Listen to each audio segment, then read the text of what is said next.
So if we look at the slide, we can see that God is equated to an angel or a sailor from Sirius, and it's elaborated in many, many depictions of the angels, which are typically identified with the dog. In this depiction here, we have the dog, which is just below the feet of the angels. In this context, the dog has a red star, which would infer Rubra Canicula, the red star Sirius. So as we can see with this picture of the slide, we see that there is this representation of the angel which is identified with the canine, with the wolf, and the wolf being this personification of Sirius. So unequivocal, the shining deities of the ancient Roman and Semitic tradition are traced to the dog star Sirius, confirmed also in the Bible. Yahweh Sabaoth is the Lord of the host and is symmetrical to a commander of an angelic mariners. These are itinerants attributed with the star system Sirius. Furthermore, the Lord of the host is said to be responsible for the creation of man, literally the seeding of the earth. To paraphrase Muhammad, Surah 53, Al-Najm, the star verse, 45 to 62. So Muhammad himself writes, "He himself created the two sexes, male and female, from an ejected drop of sperm, that he will undertake the second creation. He is the Lord of Sirius, that it was he who destroyed in their entirety ancient Ad and Thamud, and before them the people of Noah, who were even more unjust and insolent. The imminent hour draws near. Do you not marvel at this? Why do you laugh instead of weeping? Why do you pay no heed? Bow down before God and worship." Now, Muslim scholars typically argue that Yahweh Sabaoth, or Allah, is that this depiction of him as the Lord of Sirius is just is not really meant to be interpreted literally, but because the Arabs themselves worshipped Sirius, that essentially Muhammad is reinstating this idea that he is Lord of everything. But as we have seen, the connection between the seraphim, Saruf, which is the burning ones, Seraph, fire, there is this connotation with Sothis and with the star system Sirius, in Greek Serios, which is the burning or the scorching one. So the seraphim themselves are represented with signifiers, which are closely equated in the Greek with symbols which appertain to the star system Sirius. So we can see here that there is this literal representation of God. He is represented as this crew member of a naval vessel. His angelic mariners themselves originate from Sirius. So if we look at this early Persian manuscript, which shows the creation of Adam and God, which is asking the seraphim, the angels, to worship Adam, we see that there is this circular device, and this circular device in this manuscript, it connotes the Ophanim, the circular ones, the shining ones, the connotation of Sirius. And it's also reiterated within the passage also. So according to the Surah, God created man and woman from an ejected drop of sperm. The word ejected, of course, is a euphemism of ejaculation. So we might also note that sperm contains both an X and a Y chromosome, which would allow God to clone a female from a male gamete. It's impossible to clone a man from a female, but we can we can get a female from a male because, of course, the X and the Y chromosome. So in the Bible, God is represented as cloning the male and the female.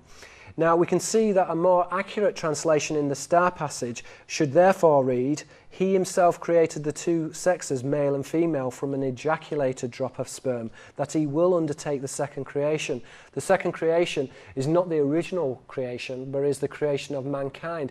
And again, within the book of Genesis, there is this reference to the second generation of man. This second generation refers to the planting or the seeding of mankind on the earth. So we might ask ourselves that if the drop of sperm is ejaculated, does it not infer that the seed obtained by God came from an earlier being? And why, if God is omnipotent, does he not create man in his entirety, instead of awkwardly recreating a being from a drop of sperm? The passage makes no sense unless we view it in terms of genetic manipulation of the species, and thus God is presented in the Quran as the Lord of the worlds. In other words, an entity that has seeded countless planets, a being that is able to traverse dimensional space, quite literally a commander of military vessel ships, of a military vessel or a commander of ships, a ship that originates from heaven. And so in summary, it's worth pointing out the profound connection between Sirius, the dog star, and the dragon or watcher. In arcane symbolism, the deity, a type of reptile, is given canine features. So in many medieval woodcuts, the dragon has these canine features, which is implicit of Canis Major, the dog star. Esoteric, the dog is an animal that bays at the rising star Sirius, so is an excellent symbol to represent this star. Its wagging tongue reminiscent of the snake. Now, the analogy between a deity, seraph, or an angel and its symbolic counterpart, the canine, archaically the dog star, appears in the following polyglottal puns. So these puns are transferred in many different languages, and really highlights this connection between the idea that the god is a deity correlated with Sirius or the dog star.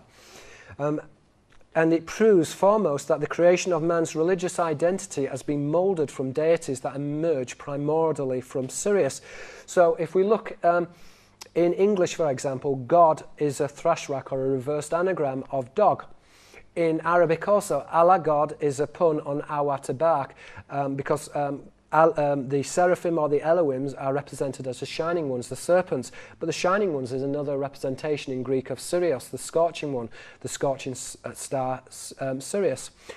Again, we can see that in Latin, Lato is the deity Apollo and is correlated to latro, to bark or snarl. So Lato is not really a sun deity. The overt symbolism is of him as a solar deity, but underneath this symbology, he is the barker. He is represented as the dog star, and we can see that there is this relationship also between that which is hidden, because the etymology latens, meaning to hide or to conceal, is correlated with both Latin, which is the Latin language. But as we said before, the term jinn, the word jinn in Arabic is to conceal. Jana is to hide or to conceal, identified with the seraph or the serpent. But this connection with language also is interesting, because as we said before, in Japanese, Tengu is a winged serpent deity. The large nose of the serpent deity is representative of the serpent, because the serpent has an excellent sense of smell. Now, as we can see within the Japanese iconography, the Tengu is carrying a staff with this star motif, which is a signifier of the dog star, which is reiterated with the connection of the dog. So this deity originates from Sirius. But we see also that this connection between languages is also found not only between, if you like, in the Roman traditions, between Lato, Apollo, and Latin. As we said, Latins is to hide or conceal, connoting the jinn. But the same wordplay is found within the Japanese. Tengu is a Japanese a deity, and tango means word. The equivalent wordplay in Hebrew would be Ifrit, which is a malevolent type of jinn, and Ivrit, which is the Hebrew language. So we can see that the inception of language originates from the serpent. For example, in the seraphim is identified with Sefer, a book. So scriptural knowledge itself originates from the seraph. In Arabic, Taban, a serpent, and Tab, which is an addition of a book. Now, in Hebrew, the term Eyel, Lucifer, which is translated as the morning star, but as we said, Venus is an esoteric signifier of the shining one, which is Sirius, which is scorching, is correlated with Eyel, which is the barker. So the barker, again, is this esoteric signifier of the dog star. And again, these messengers in the Kabbalistic tradition are referred to as the Kabi, a messenger. Now the word Kabi, a messenger, has this double connotation in Arabic of Kaba, which is to hide or to conceal. The other term to hide or conceal is Jana, to hide or conceal, which is identified with the jinn, which would establish that the connection with the Kabi, which is an angel or a messenger, is correlated with the jinn. And as we said before, the jinn, Kabi, an angel or a messenger, is closely identified with Keb, a serpent, and Al-Kalb, the dog star. So we're seeing that there is this esoteric signifier between the jinn, the seraphim, the shining ones, and God and dog, as we would find within the English or within the Arabic, Allah and Awa Tabak. Now again, there is this correspondence also with Shaddai God. As we said, Shaddai is a permutation on the Shedim, which is another term for the jinn. And Sothis in the Greek, Sothis, the D and the T and the Th sound are very closely related. So we would get the permutation Shaddai and Sothis, which is Sirius. Now, the same correspondence is found in the Japanese also. Kami, God, and O, Kami, which is wolf, the signifier of the wolf used to represent the Tengu. The Tengu themselves are represented as the heavens dogs, as these deities that originate from Sirius. So there is this comparison, if you like, between deities or angels which are identified with Sirius. Now we find this symbology when we go on to look at Egyptian symbolism as well. So, for example, embedded within the Gnostic tradition of rebirth and regeneration is the idea of the serpent. The serpent, as we said, can be represented as Aphor, a viper, Aphor grey, which, as I said, has this close correspondence in the modern occult tradition with the Ophanim, the circular ones, which I said is another term for the UFO. The UFO can be represented as the shining one. The shining ones is doubled, if you like, with the halo, the disc, the circular motif, which is combined typically with the serpent or the wings of the serpent, denoting the heavenly serpent. But we see the correspondence also with the dog star found within the spell 110 of the Book of the Dead. So, for example, at the top of this slide, we see that Horus is represented with the serpent. Now, Horus, the Arabic word ba, meaning the Arabic word ba, which is rendered as a hawk, is rendered in Aramaic as a son or an offspring. So we can see that the hawk is used esoterically to represent the offspring of the serpent, which is represented with the solar mascot. So therefore we can see that this is a depiction of the shining one, Nakash, a serpent, Nokri, an alien. And indeed the falcon is registered with the alien because the falcon is a migratory bird, so is used to represent one who is alien or strange. He is correlated with the seraphim one, the shining one, which is this esoteric signifier of the dog star. And as we said before, the term dog star is used practically in every language and is accorded to the deities, whether it's in English, Arabic, Japanese, Hebrew, Latin, Greek. The correspondences are found between the dog star and the veneration of deities. Now, we can see also that we have the cutting of corn. Now, the Greek word Dagon corn is identified in the Semitic traditions with the Dagon, which is a Philistine fish deity. In the parables of Jesus, we have the correspondence between the wordplay Dagon, which is corn, which is signified with bread, and then we've got Dagon, which is the fish or the fish deity, so the sharing of the bread and the fish. But the corn is a signifier of a deity that has cross-pollinated the world. So he's a fertilizer. So this identification between the reaper and between one who pollinates is particularly identified with the aliens or with the angels that are identified as pollinators of different worlds. Now, as we can see, Horus's boat is represented as a type of sickle. It is corresponding here with the sickle which cuts the corn. Now, this sickle is used to denote a reaper, but clearly signifies that Horus, again, is correlated with this cross-pollination of worlds. So, when we look at the Egyptian symbology, we see that the halo, variously the serpent, at one level is correlated with the ship of Horus, with the aliens, with the strangers, with the visitors, with the shining ones, with the deities.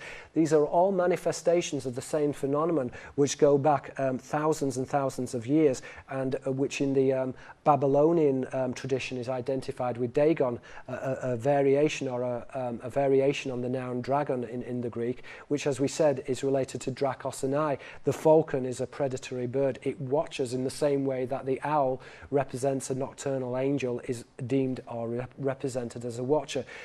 So the bamboo in this context is a menstrual bamboo, and the bamboo barks very much like a dog. The bamboo, when it becomes angry, it begins to bark. So this is a signifier of the dog star, which can be represented as a shining one, as the barker. And indeed, in translations of the Book of the Dead, Ra is said to rise in his bark. Now, Egyptologists offer no explanation of what this cryptic reference is, but to rise in his bark is a reference to the dog star Sirius. As we said before in the Latin mysteries, Latro Apollo is connected to the barker, the one who snarls or barks.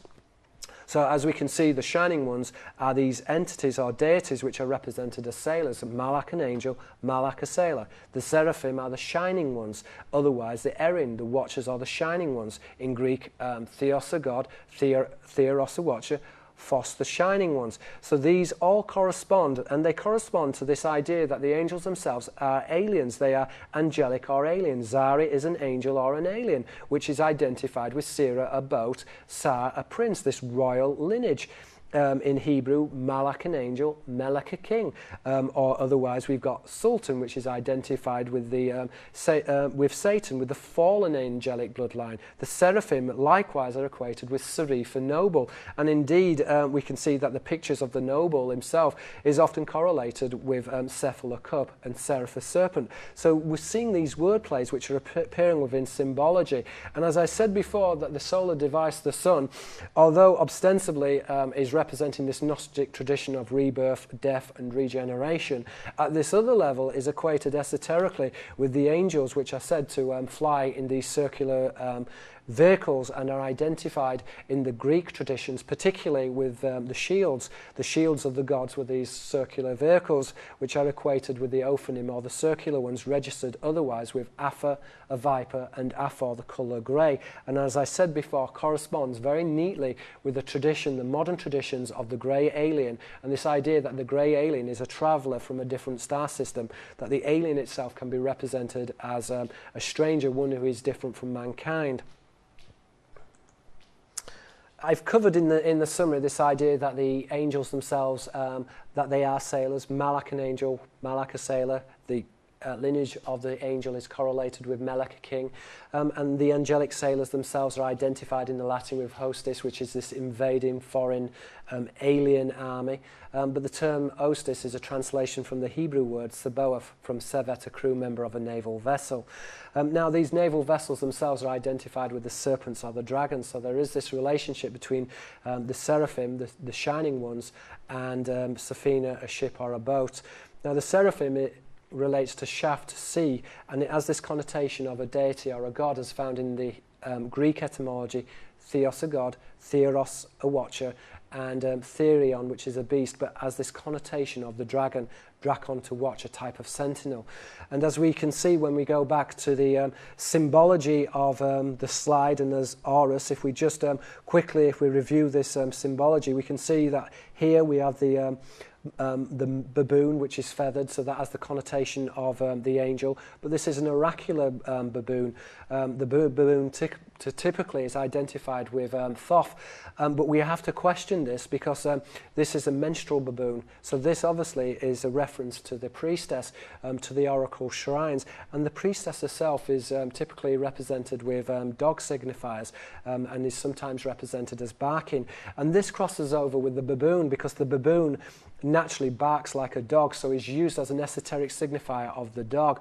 Now this menstrual baboon is looking at, or is worshipping Horus. Horus himself is a falcon, so he's a migratory bird, so the representation in this context of Horus is of an alien, one who is strange. As we said before, Nokri, an alien in the Hebrew, is closely equated with Nakash, a serpent.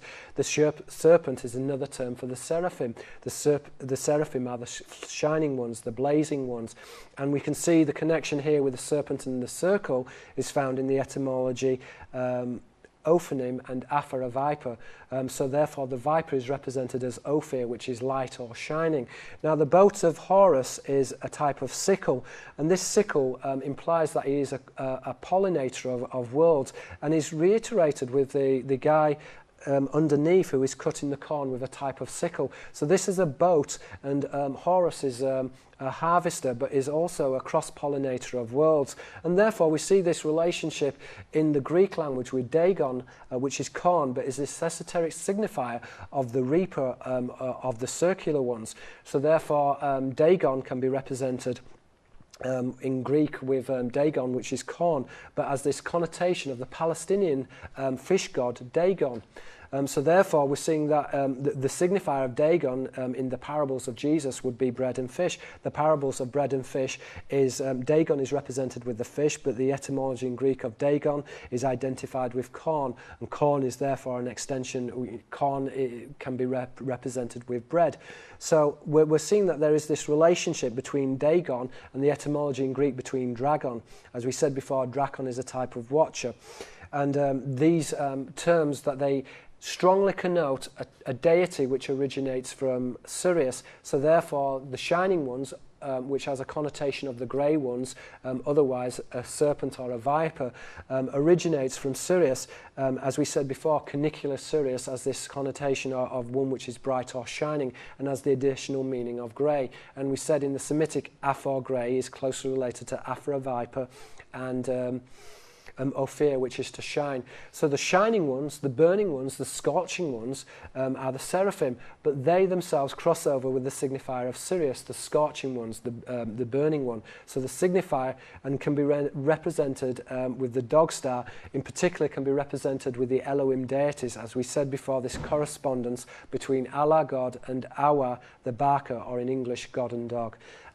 I would like to thank you all for attending. Thank you very much.